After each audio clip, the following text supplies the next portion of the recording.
lali nomor teleponmu, ternyata aku masih mengingatmu sayang. Piye kabarnya? Iya. Alhamdulillah. Miss, terima kasih loh.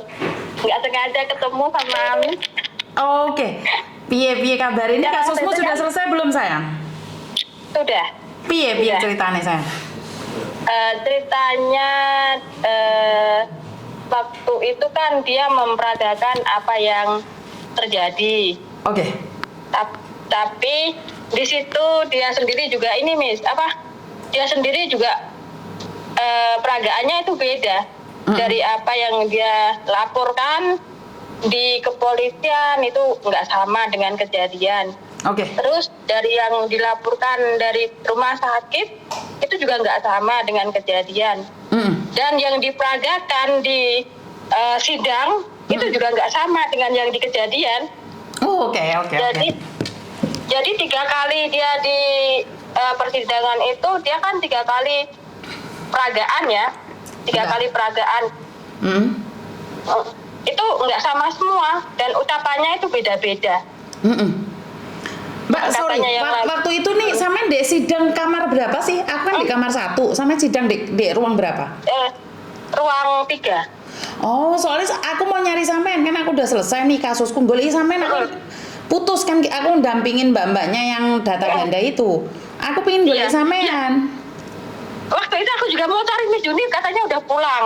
Ada mbak-mbak di luar, dia bilang nggak ketemu. Oh, berarti udah pulang. Karena aku mau nyari sampean, karena aku pengen ngikutin sidangnya sampean. Karena ini adalah pesan buat teman-teman, walaupun diutang gak diutang, ojo sampai cakar-cakaran gitu loh maksudku, pesanku.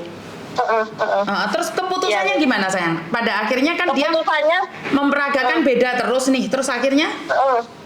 Akhirnya dinyatakan bahwa saya tidak bersalah. Oke, terus? Karena kan yang pertama saya cuma datang ke tempat kejadian perkara itu, ya itu cuman menanyakan kapan kamu mau bayar hutang dan mencicil, karena udah lama nih. Kamu paspor dengan visa udah kamu ambil kayak gitu kan. Dan itu saya yang mencicil, saya kayak gitu. Kamu nggak kasihan sama saya kayak gitu. Dia bilang, ayo sana ke rumah majikanku ada di rumah. Ya nggak mau, orang yang ngutang kan kamu, bukan majikan kamu. Di sini nggak boleh kayak gitu. Kan majikanku udah tahu loh kayak gitu Miss. Ya itu suaranya kayak orang kesurupan. Kayak orang kesurupan dan kayak orang benar-benar dibela sama majikannya gitu loh. Oke, terus? Dan aku di situ kan terus aku bilang, kamu jangan pergi dulu, sini kamu cap jempol dulu, kan dia udah tanda tangan ya di atas materai kan. Kamu cap jempol aja dulu karena ini dari agenku, aku bilang kayak gitu. Terus cap jempol. Nggak mau Miss, nggak mau, aku tuh nggak mau. Kamu mau uang, sana majikanku di rumah kayak gitu Miss. Oke. Terus? Galaknya minta ampun Miss, pokoknya yang ngutangin dengan yang berhutang itu. Galak yang itu, galak yang hutang. Terus kan ada temanku di situ. Terus tiba-tiba dia kayak mau menyingkirkan saya gitu, saya peluk. Terus dia mencakar aku. Nah, kita kan orang Indonesia refleks ya Miss, jambak rambut kayak gitu kan.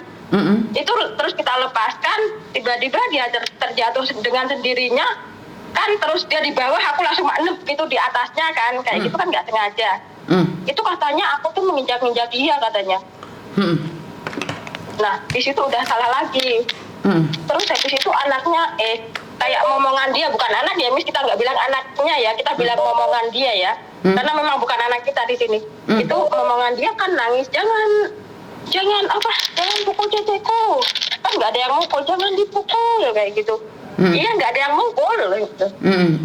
Mota bilang gitu, anak kecil kan. Mau tahu cece ya, mau cece. Mau tali cece ya. Terus anaknya karena nangis tuh, aku biarkan dia pulang lah. Ya udahlah, kamu pulang dulu lah. Karena hari ini dia diajak bicara, entah. Habis itu aku pulang, terus aku kan perih ya Miss ya, perih karena dicakar gitu kan, kulitnya sampai lecet kan kulit aku. Terus pulang, aku lap dulu, kok kulat gitu, terus aku foto. Aku aku foto, aku ngomong sama majikanku waktu itu dia ada di mana itu Textile, di Textile kan. Nah terus aku kasih pesan WA di jam yang sama, terus setelah pulang itu aku langsung kasih pesan WA kalau aku dicakar dia kayak gini. Terus malamnya aku bilang, ayo bos mau report polis.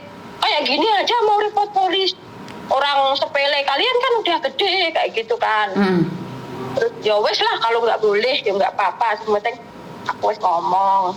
Terus majikanku kan ada nomor WA-nya majikannya dia, karena sebelumnya itu majikannya dia itu ngotot sekali mau punya nomor majikan aku. Nah setelah dikasih tahu sama majikanku kapan mau bayar biar gak kayak gini terus gitu loh. Terus nggak ada respon sama majikannya setelah itu. Tapi setelah kejadian itu kan kejadiannya sekitar jam 4 lebih kan, jam 3-4 lebih kayak gitu. Itu jam 6 dia ke rumah sakit terus ke kepolisian laporan. Kan aku nggak laporan, misal aku di rumah. Terus karena majikannya punya nomor majikan aku, itu polisi telepon majikan aku. Bilang cecemu suruh ke sini katanya ke kepolisian. Terus aku ke sana, ada translate, ada yang bahasa Inggris juga, ada yang bahasa Cina juga. Itu 2 detektif sama 2 penerjemah. Gitu. Ditanya. Aku bilang aku kan nggak melakukan seperti ini, kok ada seperti ini, aku bilang. Tapi dia ada buktinya seperti ini loh, kamu nggak bisa mengelak lagi. Tapi aku kan nggak melakukan seperti itu, kayak gitu kan. Nggak bisa, kamu harus mengakui karena ada buktinya.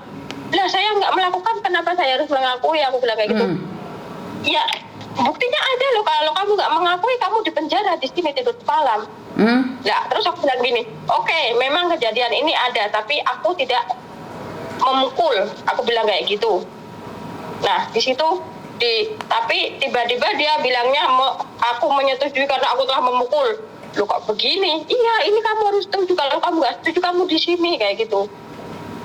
Nah di situ aku terpaksa ya wes lah, setuju aja. Terus itu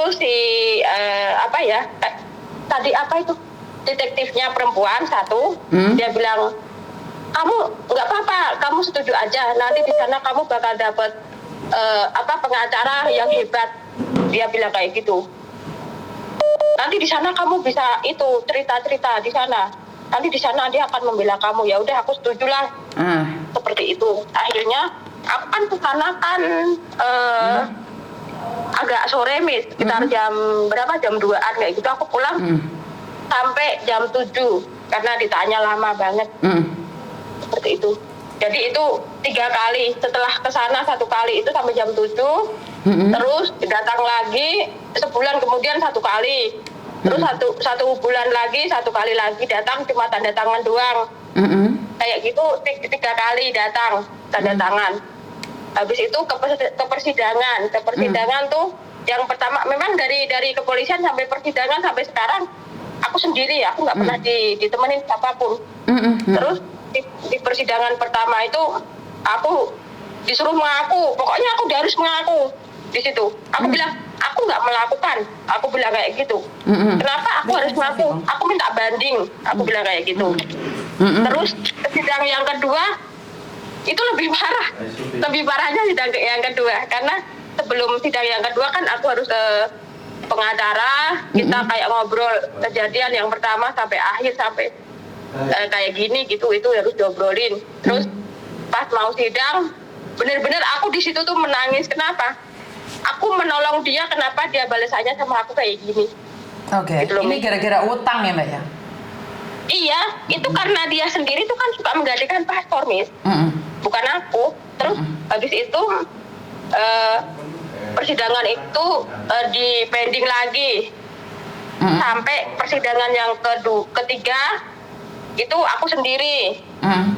Itu pun gagal, nggak jadi. Terus yang ini pemanggilan saksinya adalah dia sendiri. Gitu. Saksinya dia sendiri, dia ditemani sama 2 majikannya. majikan cowok sama cewek, Miss. Mm-mm. Itu majikan ceweknya kayak apa, Miss, kalau dilihat kayak sombongnya minta ampun, astaga, astagfirullah. Terus pokoknya di situ dia tuh melirik saya terus. Kayak dia tuh mau diajak ngobrol tapi aku nggak ngerespon. Terus dia pokoknya mukanya tuh asemnya minta ampun. Itu kayak kita yang salah. Terus tuh si apa si cewek itu temen itulah, kalau kita bilang markundil lah ya, markundil. Kita bilangnya markundil karena di sini dia itu satu orang, dan satu orang itu memang yang suka berhutang di blok sini, Miss, blok sini. Oke. Itu banyak sekali, makanya kita bilang markundil ya. Itu markundilnya di luar persidangan, majikannya yang masuk, kan ditanya sama petugas. Kok kamu di sini, kamu siapanya ini? Gitu. Kamu majikannya ya? Bukan. Terus kamu majikannya siapa? Itu cece aku katanya. Di mana dia? Di luar. Kenapa nggak disuruh masuk? Nggak apa-apa lah katanya. Kayak gitu. Terus pokoknya sombongnya minta ampun dia, tapi aku biasa aja. Terus habis itu persidangannya itu gagal lagi. Karena katanya majikannya mau ke luar negeri katanya. Jadi di pending 10 hari. Nah, habis 10 hari itu datang lagi. Itu memperagakan apa yang tadi aku ceritakan, Miss. Yang peragaan dia enggak sama dengan cerita pertama dari rumah sakit, terus dari kepolisian itu enggak sama semua, dan peragaannya juga enggak sama semua, perkataannya enggak sama semua. Terus pas lawyer aku menunjukkan foto waktu dia mencakar, dia kaget. Kenapa ada itu katanya? Aku nggak tahu katanya. Nah, inilah kamu yang nggak tahu kenapa dia menjambak kamu, karena kamu sudah mencakar dia. Seperti itu, Miss. Oh, pinter ya lawyermu ya? Iya. Itulah namanya. Langsung di situ dia nggak terima. Dia dengan suara keras, dengan suara lantang, Miss. Aku nggak melakukan itu. Aku juga nggak tahu itu kenapa polisi ya. Itu nggak sama dengan apa yang aku katakan, kayak gitu. Dan itu aku juga nggak tahu ya di rumah sakit itu kenapa nggak sama dengan seperti yang aku katakan sekarang. Terus kan ditanya sama itu, Miss, sama lawyernya dia sendiri ya, pembela dia sendiri kan. Cece, kena mana satu perkataanmu ini yang benar, gitu kan?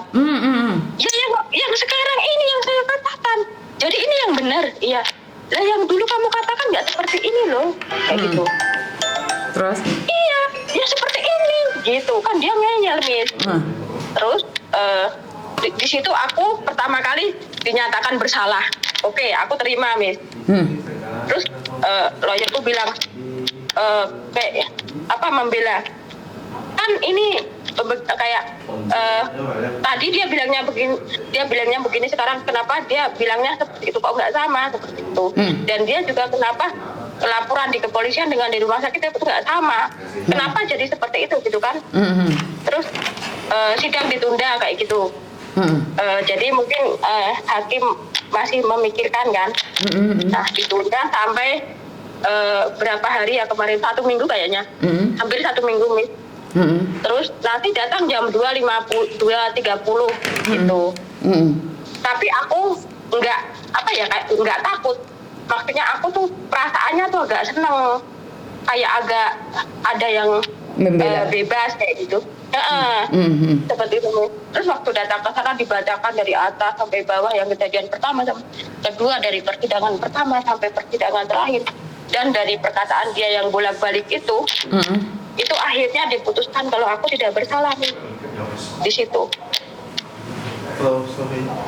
Nah, di situ dua majikannya itu langsung kaget, Miss. 被人睇，阿仔，捉鞋啊！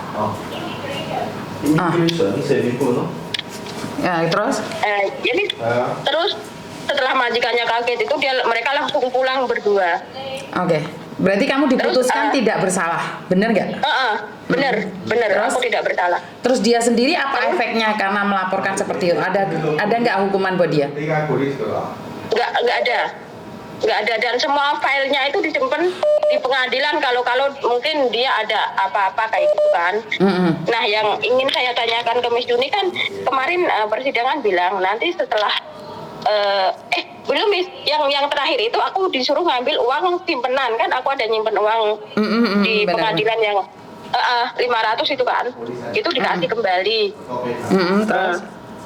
Terus katanya aku kalau mau ngambil uangku yang di Markundil itu disuruh ke Small Claim Tribune. Terus ini biasanya aku mau tanya Mas Juni ini apakah hari biasa aku harus ke Small Tribune atau pada hari Minggu bisa buka Miss? Small Tribune biasanya hari biasa, Mbak. Hari Kamu biasa, ya? disuruh di Small Tribune di mana? Di ini daerah mana bener alamatnya ini? Ada di Kowloon. Di Kowloon. Oke. Kapan nih kamu disuruh ke Small Tribune, kamu kapan? Kemarin aku kan sempat ke KAJRI karena aku laporan juga permasalahan aku dengan si Markundil ini. Terus? Nah, ini dia bilang setelah kamu terbebas dan kamu bisa ke sana atau kamu mau melaporkan harus lapor dulu ke kepolisian, terus kamu ke sana ke Small Tribune itu. Oke. Terus kamu kapan mau datang ke Small Tribune? Tak temenin. Besok majikanku kemarin bilang besok aku harus ke itu Miss, ke apa? Itu loh, mana immigration, karena ini aku visanya yang sekarang ini nggak bisa jadi karena aku ada masalah sama si Markundil. Oke. Jadi kamu ke imigrasi dulu, baru ntar ke Small Tribune gitu. Oke, selesaikan dulu, terus kamu kasih tahu aku kapan. Yang penting bukan hari Jumat dan hari Rabu ya, karena hari Rabu sama hari Kamis depan ini saya nggak bisa kemana-mana karena kebetulan ada appointment sama YouTube sama mahasiswa Hong Kong U. Jadi hari-hari lain nggak apa-apa. Jadi kalau minggu ini yang penting bukan hari Jumat saja, hari Jumat.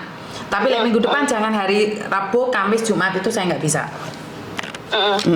Kamu kasih tahu saya kalau kamu mau ke Small Tribune, tak temenin. Nanti ini aja ya Miss, apa aku minta tanggal dari majikan pas dia ada waktu aku bisa ke Small Tribune sama Miss Juni gitu. Jadi kamu tanyain hari apa bisa ada waktu, terus kamu tak temenin tuh.